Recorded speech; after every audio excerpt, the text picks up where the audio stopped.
my heart has ripped out, thrown away, stepped on, and ran over. Hello guys. It is time. Let's try that again. I'm kidding. Hey guys, it is time for the November TBR. I say it every month. I cannot believe that it is almost November, which is very important because one, the holidays are literally one right after another. We have a lot going on. Everyone has a lot going on, to be completely honest. And I just love the fall, Christmas, like Thanksgiving. That is all my like favorite stuff. And then getting ready for the new year. And I'm just so excited. And why I love November? Multiple reasons. Mainly, it's my birthday. My birthday is November 13th. The other reason that I'm excited about November and my birthday is the TBR reading challenge ends on my birthday. So we'll see if I win that big book haul that I've been obsessed about. And the reason y'all might be wondering, so I'm going to explain the reason why, but why this bookshelf has basically an empty shelf and then partially empty second shelf. This was the TBR shelves. So the book on this first shelf is Book Lovers. I finished it a while ago, but it doesn't fit with my rom-com kind of area. So she's down here, but she is completed. And then these are some of the books, some of the TBR, and then we have the second shelf below it that's completely filled with the rest of the TBR. And I just counted, there will be 13 history books on the TBR and then 13 non-history books. If I finish all the books for this month and for the November TBR that I have planned, that will be what it looks like in actually, and including December, because I kind of picked what we're gonna do in December off of the TBR, just to keep that same mentality of like finishing it, or partly. So hopefully by the end of the year, it's that 13 and 13 bunch. But I guess we'll see how that turns out. So I don't want to jump too ahead of myself, but I kind of already did. But anyway, okay. Now to get to the entire purpose of this video, which is the November TBR. This will be bringing our reading challenge to its home run. So I needed books that I definitely was going to engage in and love. So as y'all know, for October, I chose a lot of heavy fantasy books, heavy fall vibes, and God, have I been absolutely loving it. My heart has been ripped out, thrown away, stepped on, and ran over, and put back. Yeah. Anyway, so we're gonna go for a slightly different vibe this month, and go for maybe like more cutesy, less ripping parts. So to start off, I forgot to grab it. One second. We have Queen of Air and Darkness by Cassandra Clare. This is the third book in the Lady Midnight series. Since it is the third book, obviously I cannot read the synopsis, but she is what we're doing. So I'm super excited. It's the last book in this series of Cassandra Clare.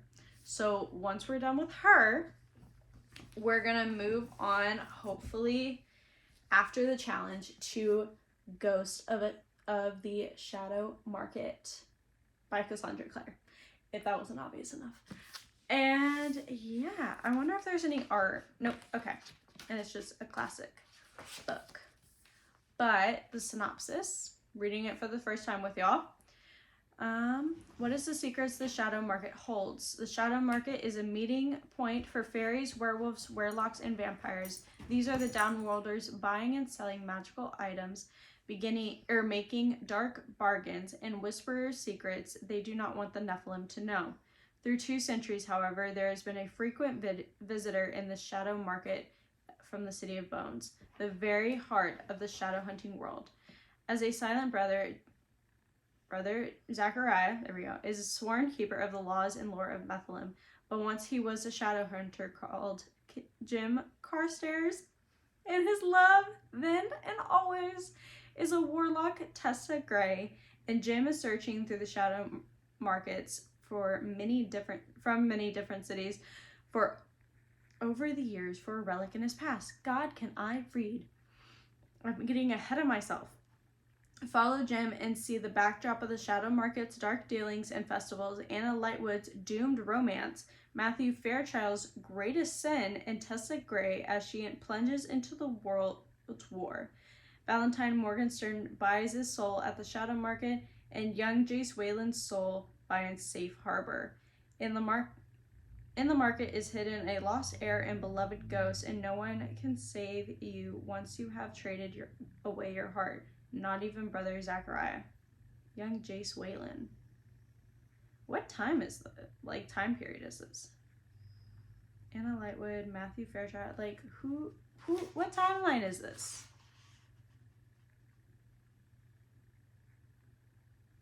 I'm gonna have to check my little, I'm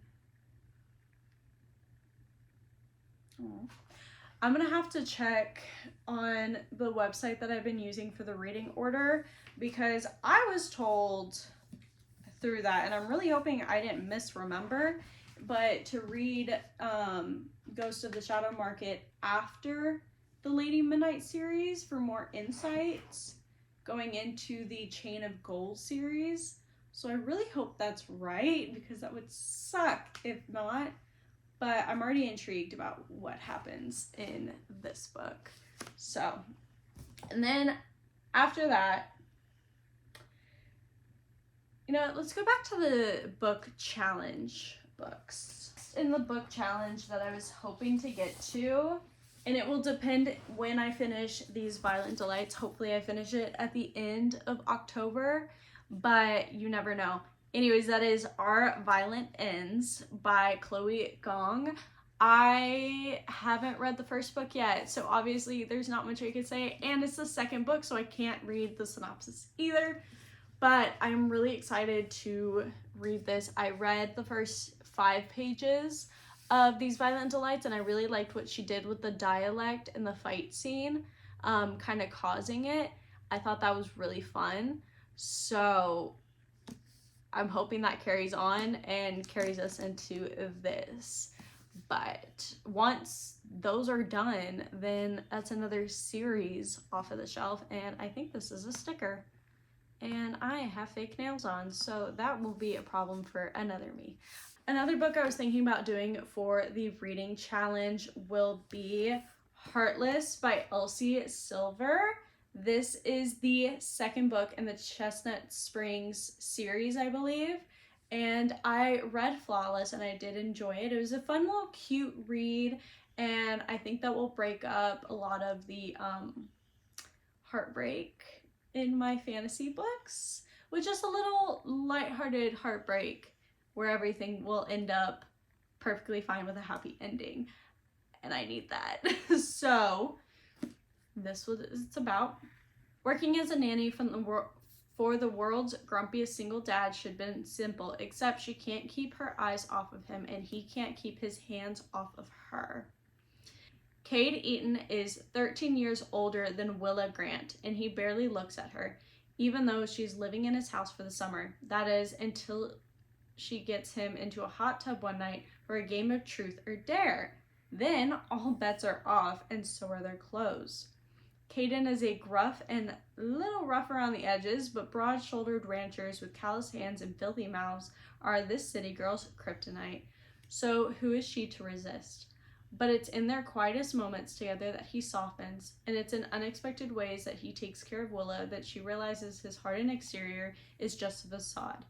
And it's when she watches him go all sweet for his little boy that she starts to fall in love with him, no matter the consequences. Someone should convince Cade that he wasn't his... Ugh. Someone once convinced Cade that his best wasn't good enough, but Willa has never felt more cherished than she does in his arms. Her contract says that this arrangement is only for 2 months, but her heart says this is forever. It's so cute. And who doesn't love a single dad romance? I don't really know. I haven't read a lot, but everyone says they're awesome. And the ones I have read, I really enjoyed. So I'm excited for this. I've heard wonderful things about Elsie Silver's books. Just like a quick escape, a little happy, a little contentious, and I loved it. I really did like Flawless. So there we go. And then next that I was thinking about doing is a series that I have not picked up in a long time, okay?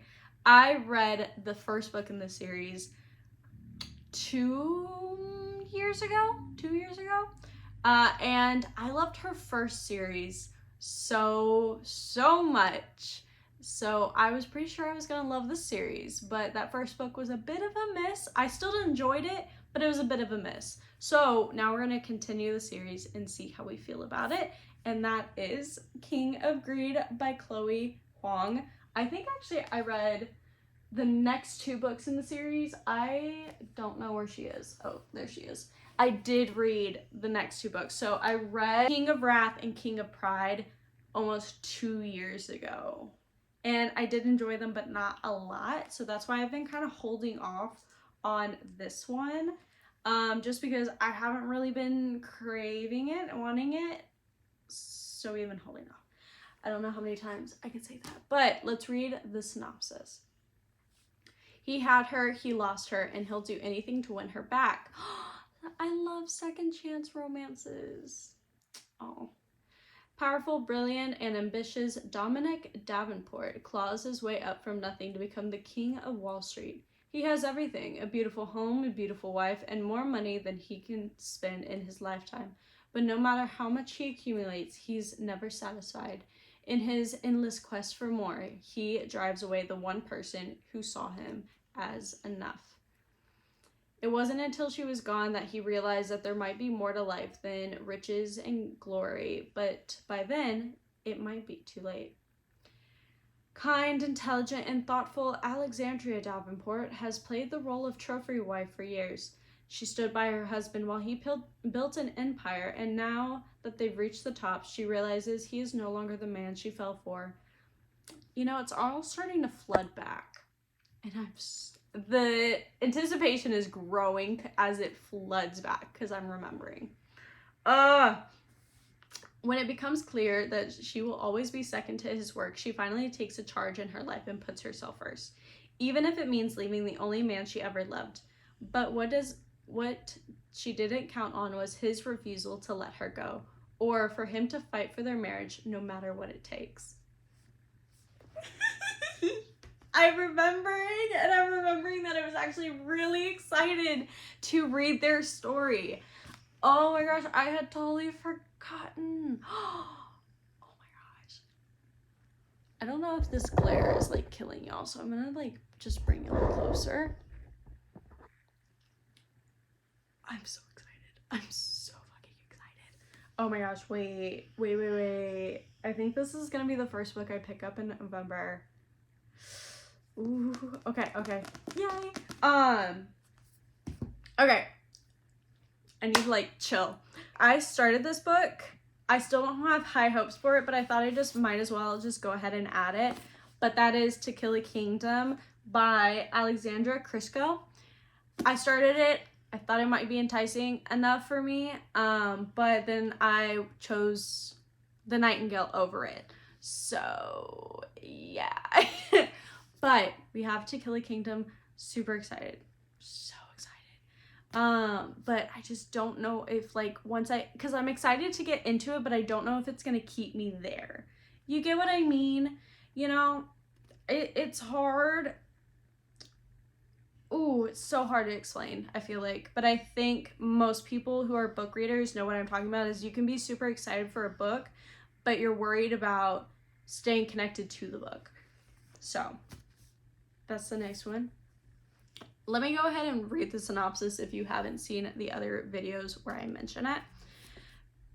Princess Lyra is siren royalty and the most lethal of them all. With the hearts of 17 princes in her collection, she is revered across the sea, until a twist of faith forces her to kill one of her own. To punish her daughter, the Sea Queen transforms Lyra into the one thing sirens loathe the most, a human.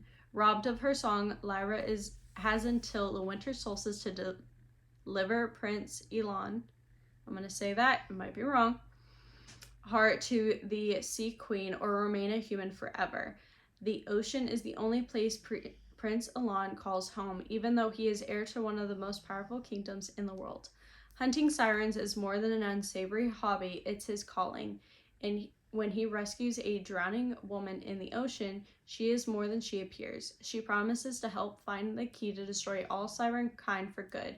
But can he trust her, and how many deals will Elon have to broker to eliminate mankind's greatest enemy? See, it's super intriguing, but I just don't know if she's going to keep me connected to the story and excited the entire book. So, that is the next book that we're going to read, hopefully. Oh, this is one of my top tier smut authors. And I have been reading this series for a couple of years now, on and off. Basically, like 2 books a year for the past like 2 to 3 years. And that is the Neon Gods series. But looking at it, I've read Neon Gods, Electric Idol, Wicked Beauty. That's actually kind of my favorite. Radiant Sin, and that's it. So maybe only like, yeah, 1 or 2 books a year. I also really like her Wicked Villains series, and I have 2 of them over there that I really enjoyed. Debating buying all of them, because there is quite a few, and I didn't like every single one enough. Anyways, enough about that. This is the next book in the series, Cruel Seduction by Katie Roberts, and I could not explain how excited I am. I could not. But let's read the synopsis. He was my enemy, my lover, my husband, and the one man I swore by all Olympus I would destroy.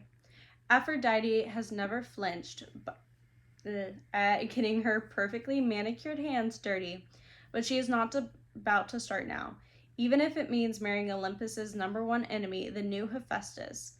She has a wicked plan to keep her new deadly husband off balance, seducing the one person he seems to care about the most in the world, Pandora, a woman as beautiful as she is sweet. 2 can play the seduction game, however, and Hephaestus is all too happy to put his new wife in her place. Her ex, Adonis, seems like he will do the trick. It doesn't hurt that he's gorgeous in the way of fallen angels either. The only problem with using seduction as a weapon, hearts are all too quick to get involved. With Hephaestus and Aphrodite training venomous strikes, god damn, to feel a whole lot more like foreplay, lines begin to blur and emotions intertangle, but a broken heart may be the least of their worries. With the unrest in Olympus reaching new heights, these bedroom games may have deadly consequences for themselves, their city, and everyone they've come to love. This is a scorching hot modern retelling of Aphrodite and Hephaestus and Pandora and Adonis. Love. I'm so excited.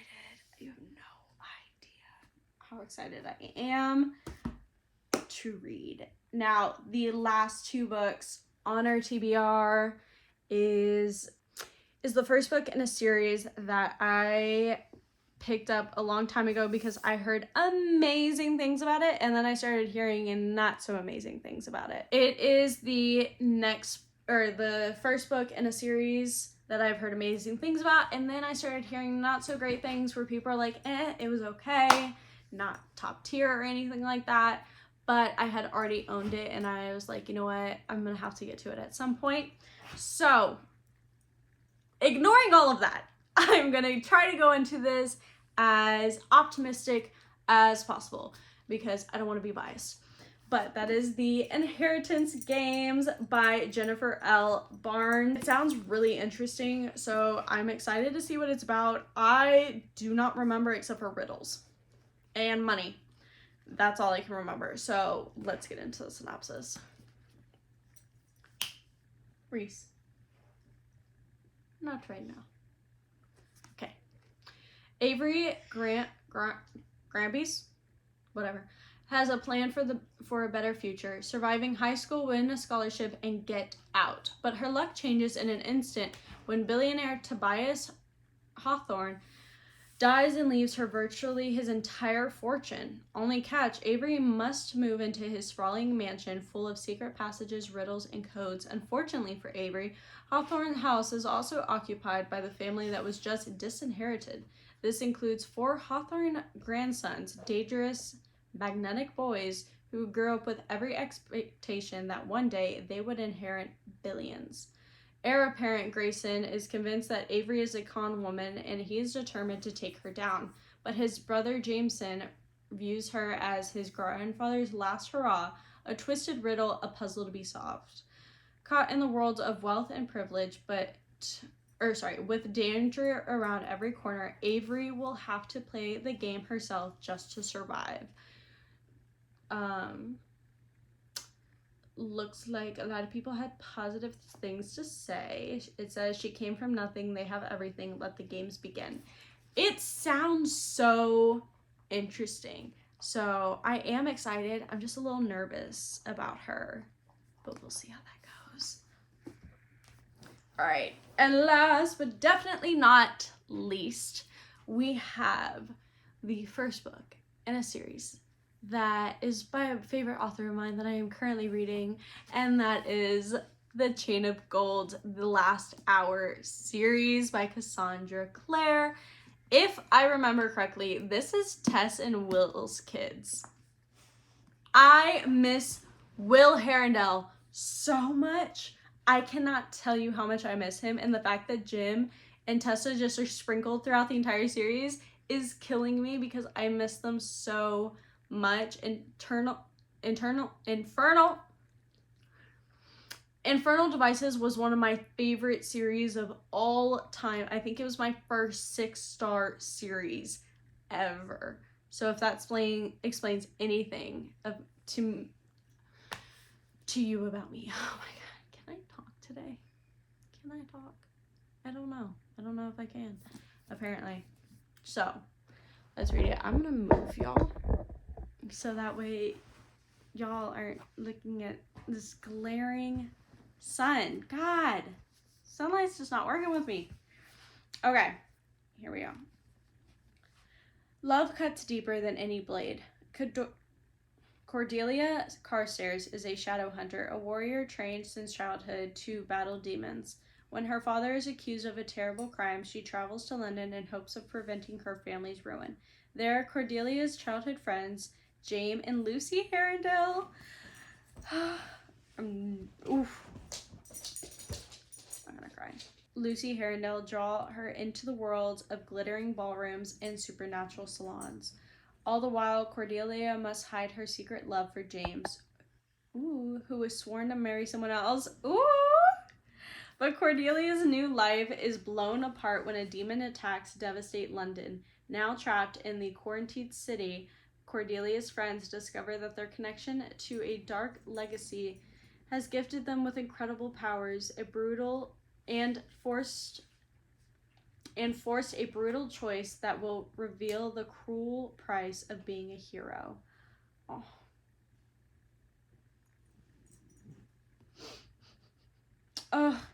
I really hope this hits, because if it doesn't, I'm gonna be really, really sad.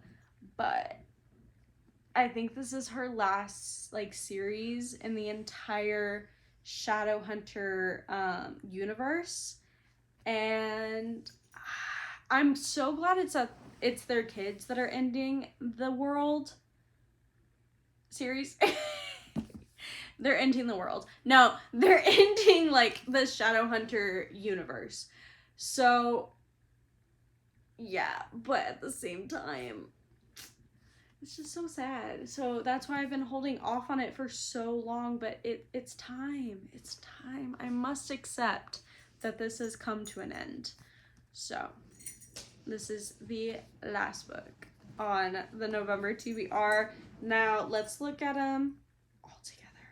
But y'all ready to see this tower of books? Am I being too ambitious? Absolutely. But it is the last part of the challenge. We have no time to waste. So I am willing to stack this TBR how I need to make sure I am engaged with these books and I am mood reading them, not forcefully reading them. Because though I am kind of like a planned mood reader is probably how I would describe myself. I like having a plan because then I get overwhelmed if I don't, but I also am a mood reader. Like, I do want to pick up a book when I have a certain feeling. There is 1, 2, 3, 4, 5, 6, 7, 8, 9. Why did I do that? 9 might be a little too much. But it's fine. It's fine. It's fine. I have to finish 5 of these books by my birthday, which is on the 13th. So probably all of these shorter books will probably get done. There are 5 shorter books, but one of them I have the audiobook to, so I'm probably going to be listening to that audiobook when I do like chores, errands, all that kind of fun stuff. So yeah, it will really just depend on what I'm feeling because we're winning this. we're winning this. So let's show all the books. So these are all the books that we'll hopefully be reading in November. Look at this. So cute, so tall. Oh my goodness, I'm gonna die. Don't fall, don't fall. It's fine. It didn't fall. We're good. We're good. I was just lining it up. But okay. That is end of the November. I'm so excited to have y'all on this journey with me and so happy that y'all been watching. I hope y'all continue to watch. Subscribe, save, like the video if you liked it. Add an emoji. Let's do a lion for if you watch this video all the way through. Put a little lion emoji in the comments so I know. Give me some ideas. I am not afraid to take some ideas that y'all have. I will even shout you out if that's what you want me to do. I need some ideas because I've really been enjoying this and having a lot of fun with it. I'm so happy to be here to talk to y'all and have y'all watch and enjoy this reading challenge with me and my love of books. And that is the end of the video. Subscribe, save, all that fun stuff that y'all know how to do. I love y'all. Mwah. Y'all have a great day. Bye.